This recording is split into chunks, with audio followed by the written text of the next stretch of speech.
सम्मेलन में हमारी पार्टी जनता दल यू के राष्ट्रीय सचिव माननीय रविंद्र सिंह जी और इस सम्मेलन में समुपस्थित इलेक्ट्रॉनिक, प्रिंट मीडिया एवं उनसे जुड़े हुए तमाम सम्मानित कर्मियों, आज का ये संवाददाता सम्मेलन मूल रूप से 7 निश्चय पार्ट 2 इस पर केंद्रित है। और सर्वप्रथम आज का दिन बिहार के लिए एक सुकून भरी खबर है कि बिहार के माननीय मुख्यमंत्री नीतीश कुमार जी ने जो राजनीति को सामाजिक सरोकार से जोड़ा, आप तमाम लोग इस बात के गवाह हैं कि बाल विवाह, दहेज प्रथा जैसे सामाजिक कुरीतियों के खिलाफ जो ह्यूमन चेन बनाया गया, आज ये खबर आई है कि 5th national family health survey report, जो 5वां रिपोर्ट जारी हुआ, उसमें यह बात उभर करके आई कि बाल विवाह के मामले में 2015-16 में 42.8% उसका दर था, उसमें गिरावट दर्ज हुआ है 40.8%। तो माननीय नीतीश कुमार जी ने जो सामाजिक जागरूकता का अभियान चलाया, बाल विवाह जैसे जघन्य जो अपराध जिसको माना जाता है, तो उसका आज प्रकटीकरण हुआ है कि नेशनल फैमिली हेल्थ सर्वे की रिपोर्ट ने ये भी पुष्टि किया कि बिहार के मुख्यमंत्री माननीय नीतीश कुमार जी ने जो जन जागरण चलाया, जो आम लोगों का सहयोग मिला, आज उसके बदौलत इस सामाजिक कुरीति पर भी हम हमला करने में कामयाबी की ओर बढ़ रहे हैं। और माननीय नीतीश कुमार जी राजनीति के भीड़ में पॉलिटिक्स विथ डिफरेंस के लिए जाने जाते हैं। यह सवाल बड़ा महत्वपूर्ण है कि राजनीति अलग किस्म की राजनीति, इसीलिए आपने देखा होगा कि आमतौर पर घोषणा पत्र की बुनियाद पर जनता के बीच जाया जाता है, लेकिन माननीय नीतीश कुमार जी ने राजनीति की इस भीड़ में पॉलिटिक्स विद डिफरेंस के लिए जाने जाते हैं, इसीलिए उन्होंने निश्चय शब्द का इस्तेमाल किया। घोषणा नहीं, निश्चय, कमिटमेंट। 7 निश्चय पार्ट 1 2015 में था और 2020 में जब जनता का जनादेश हमको मिला तो राष्ट्रीय जनतांत्रिक गठबंधन के घटक दलों की सहमति की बुनियाद पर 7 निश्चय पार्ट 2 राज्य मंत्रिपरिषद ने उसको अधिसूचित किया है। और जो उसका मूल बिंदु है, जब उसकी ओर आपका ध्यान जाएगा तो जो हमारी प्रतिबद्धता रही है 2005 के सरकार बनने के बाद, न्याय के साथ विकास का सिद्धांत, और हमारा लक्ष्य है आत्मनिर्भर बिहार।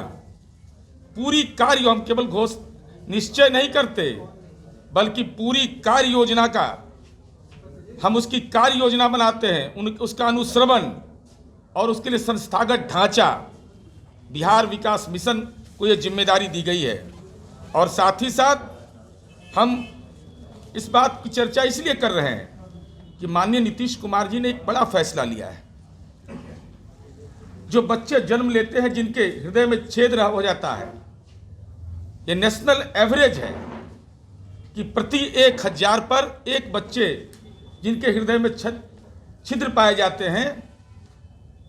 अब वो बच्चा शैशव अवस्था में, उसके विभिन्न कारण हैं, उसमें कुपोषण भी एक कारण है, उसमें माता को कोई इन्फेक्शन हो गया, कोई दवा का इन्फेक्शन हो गया, वह भी एक कारण है।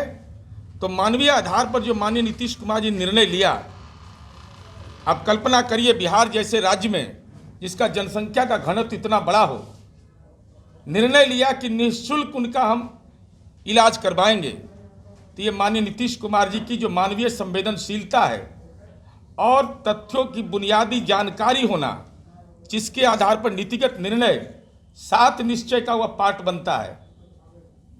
यह निश्चित रूप से गौरतलब है कि ऐसे समय में जब जलवायु में परिवर्तन हो रहा हो, जब रोगों के दशा और दिशा में परिवर्तन हो रहा हो, एक गरीब आदमी आर्थिक चुनौतियों से जूझ रहा हो, तो मुख्यमंत्री चिकित्सा सहायता कोष का जो योजना है, उसके अलावा विभिन्न योजनाओं के अलावा ये निर्णय लिया जाना कि अगर ऐसे बच्चे जो इलाजरत होंगे तो सरकार उनका मुकम्मल पूरा इलाज कराएगी, तो हम समझते हैं कि माननीय नीतीश कुमार जी ने एक ऐतिहासिक फैसला लिया है और ये बिहार के आम आवाम के लिए एक राहत भरी खबर है।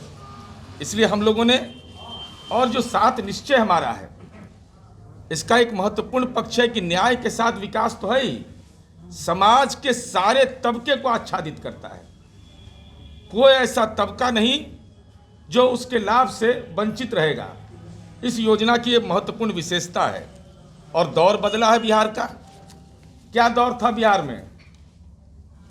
2005 के पहले इस बिहार में नारा लगता था, लाठी पकड़ो कलम छोड़ो, लाठी पकड़ो कलम छोड़ो, प्राइमरी स्कूल के बदले चरवाहा विद्यालय चलो, आईटी भाईटी में क्या रहता है, साइंस टेक्नोलॉजी क्या बला है। ये नारे लगते थे इस बिहार के अंदर। और आज बिहार ने नारा बदला अपना, आओ हम सब मिलकर बनाए एक ऐसा बिहार, आत्मनिर्भर बिहार का सपना हो साकार, अपनी तरक्की देख के सारी दुनिया हो हैरान, 7 निश्चय पार्ट 2 से बिहार को मिलेगी नई पहचान। मैं इसकी चर्चा इसलिए कर रहा हूं कि जब आप 7 निश्चय को आप पढ़ेंगे तो माननीय नीतीश कुमार जी की दूरदर्शिता का एहसास आपको होगा।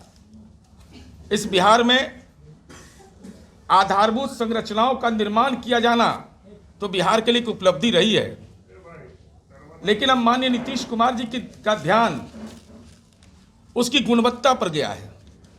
आप जब देखेंगे उसका जो मंत्रिपरिषद का संलेख है, जो विभिन्न मानक के आधार पर हैं, उसमें आप देखेंगे कि कैसे आधुनिक सुविधाओं से उसको लैस करेंगे, कैसे वो गुणवत्तापूर्ण बने।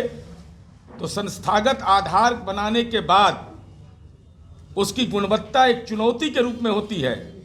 उन मानकों के पालन करने के लिए भी राज्य सरकार ने लक्ष्य तय किया है। इसलिए गुणवत्ता बढ़ाने की जो हमारी योजना है, और इसके लिए पर्याप्त संस्थागत आधार में उस पर विस्तार से आपको नहीं बताऊंगा, आपको जानकारी है।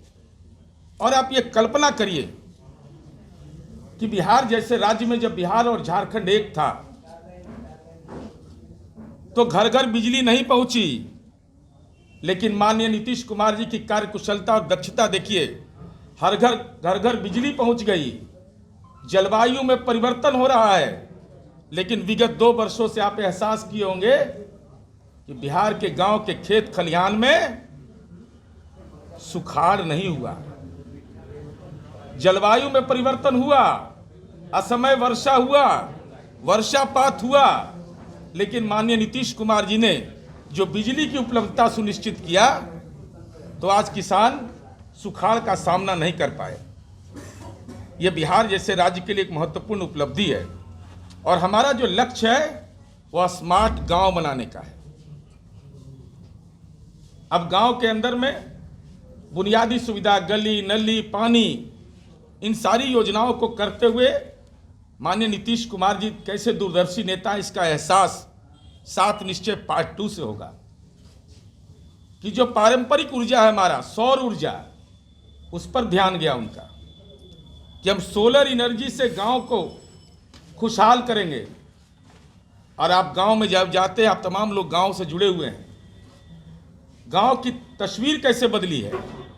घर घर बिजली तो पहुंच ही गया। अब भगवान की जहां पूजा करते वहां मंदिर में भी देखिएगा, अब लालटेन नहीं है कहीं, वहां सब जगह बिजली चकाचक जल रहा है। मस्जिद है वहां बिजली जल रहा है, गुरुद्वारा है, चर्च है, तो सब जगह बिजली की उपलब्धता ने धार्मिक स्थानों में भी जो आध्यात्मिक ऊर्जा है उसको और ताकत दिया है। तो स्मार्ट गांव बनाने का जो हमारा फैसला है, उसके तहत हम लोगों ने स्वच्छ गांव, समृद्ध गांव की योजना प्रारंभ किया। इसके अलावा अगर आपको हमारा वीडियो पसंद आया हो तो इसे लाइक करें, सब्सक्राइब करें और साथ ही बेल आइकन दबाना ना भूलें।